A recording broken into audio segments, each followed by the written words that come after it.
So let's take a look back now. A brilliant tournament so far by Darren Ambrose, picking out a few of the hidden pearls, there's the key word, he's discovered throughout the competition, because it's time now for this. Under the sea. Under the sea. Can't grow concrete. You can. This is Darren Ambrose. You've got sea snakes, sharks, of course. I actually had an ice cream. Oh my, it's a pearl. At some beds, never had a fake tan. Oh yuck, seaweed. When I throw the head kick, baby, you run. Darren Ambrose on Drive on talkSPORT. Rice cake. Darren Ambrose. That's brilliant. Darren. Is that clinky as well? Is that Some pearls, and Darren Ambrose. brilliant? All right. How easy was it for you?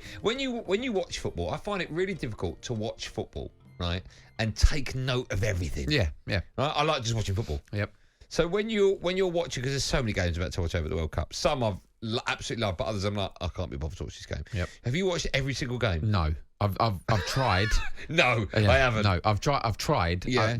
As much as I've been available, I have watched every game that I'm at home. But it's been hard. Obviously, I've got the kids and they've got clubs. They've got running clubs, swimming, and it has been tough to watch them all. Obviously, all the England ones, all the Brazil ones, France ones, all the teams that you think are expecting to go far. I've tried to watch religiously, but then I watched Mexico-Poland at the fan zone. That was an interesting atmosphere. Mexico-Poland. Right, okay. A lot of people there for that?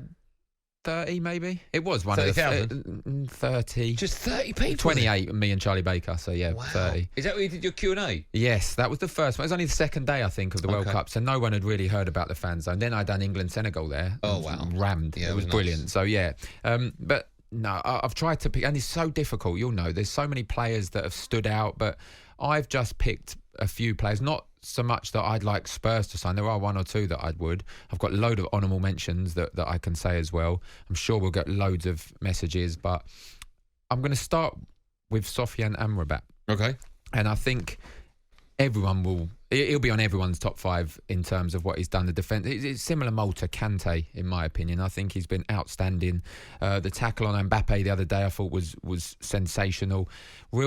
The reason for me that they went so far, along with Buffal, I think, up top as well, I think those two were fantastic. Hakimi, of course, but I think Sofiane Amrabat has been one of those players. He's 26 now. Fiorentina says he's happy there, so whether a big European side, no disrespect to obviously Fiorentina, or a big English Premier League side can get him to come and sign for them, I'm sure they can. Because I think he's shown now that he can compete at that top level, and I think he'll want to prove that even more. I think he played for the Dutch under-18 side. I don't know how it works out. Either he's Dutch or his parents were Dutch, but he played for the under-18s, the Netherlands side, and then of course chose Morocco. And it's interesting what you said there about certain players in that team, because they all know. I mentioned the Dutch team he used to play for, and Ajax used to play in the 70s in a style where everyone knew their job, but everyone could do everyone else's job. Yeah. That's why they were so successful. The way they defended numbers and the way they break, I think even more so when they break, is actually quite frightening. The pace in which they do it, the manner in which they do it, because they're not fans of possession. Whatever team they're playing, it's usually sort of 70-30, something like that. But, it that must position, be frightening to play against. That's why I think that goal so early for France was so important. Yeah, absolutely. And it swayed the game into France's favour, and that's the last thing Morocco would have wanted. They'd have wanted to keep it 0-0 as long as possible, even all the way to the end, take it to penalties like they did previous games. And I think he was a key figure in that. He was a key figure in them not conceding as many goals as what they only conceded 3 goals the whole tournament, and went out in the semi-final. So I think they've been brilliant. Who else you gone for? I've gone 2 Croatia players. One of them, Marcelo Brozovic. I think defensive midfielder. If you look at their midfield, Modric and Kovacic get all the plaudits. Modric in particular, and rightly so, sensational player, one of the best midfielders ever to play the game, in my opinion. But this guy's he allows them to play. He allows those 2 players there to play. I think against Japan, I know it went to extra time, he broke his own record. He ran 16.7 kilometres.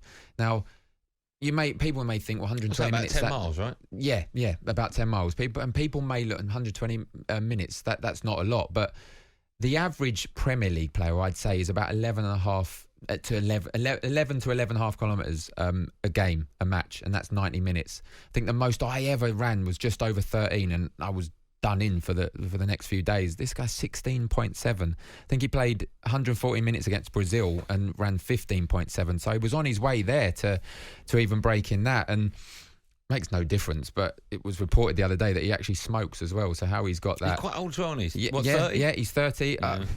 I think he, with that fitness and that level of fitness, I think he could easily handle the Premier League. Is me saying he's old at 30. Who else you gone for? Gvardiol.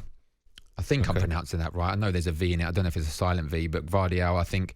He's centre-back, right? Yes, centre-back, Croatia. He plays for Leipzig now. Again, he's only 20. And now there's a clip that goes around, of course, we've seen Argentina, Croatia, and he gets drawn out, and that's the only mistake he made in the goal where Messi dribbles down the wing, crosses it in, and it's Messi's assist. But he done everything right. Everything a coach would want to tell a defender against Messi. If he gets down, keep him down the line, keep him going to the byline, don't let him cut back in onto his left foot.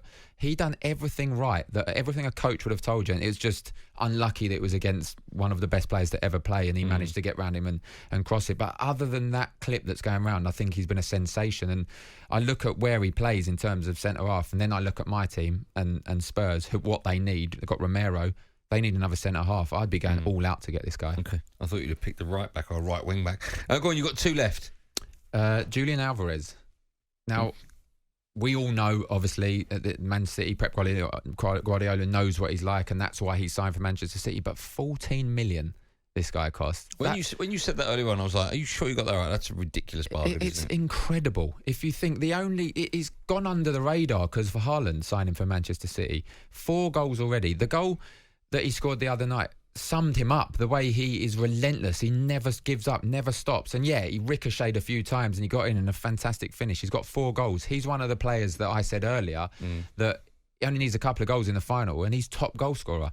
I mean, he's not going to obviously sign for Spurs or whoever because he's at Manchester City, but you know, I think he's been a sensation. And I think there's been a lot of, not criticism, because he's not played that much football at Manchester City, but when he does, he plays well. But for Argentina, star man. Yeah. Okay, last player you've picked. This is really outside the box, especially because I'm being Spurs. Olivier Giroud.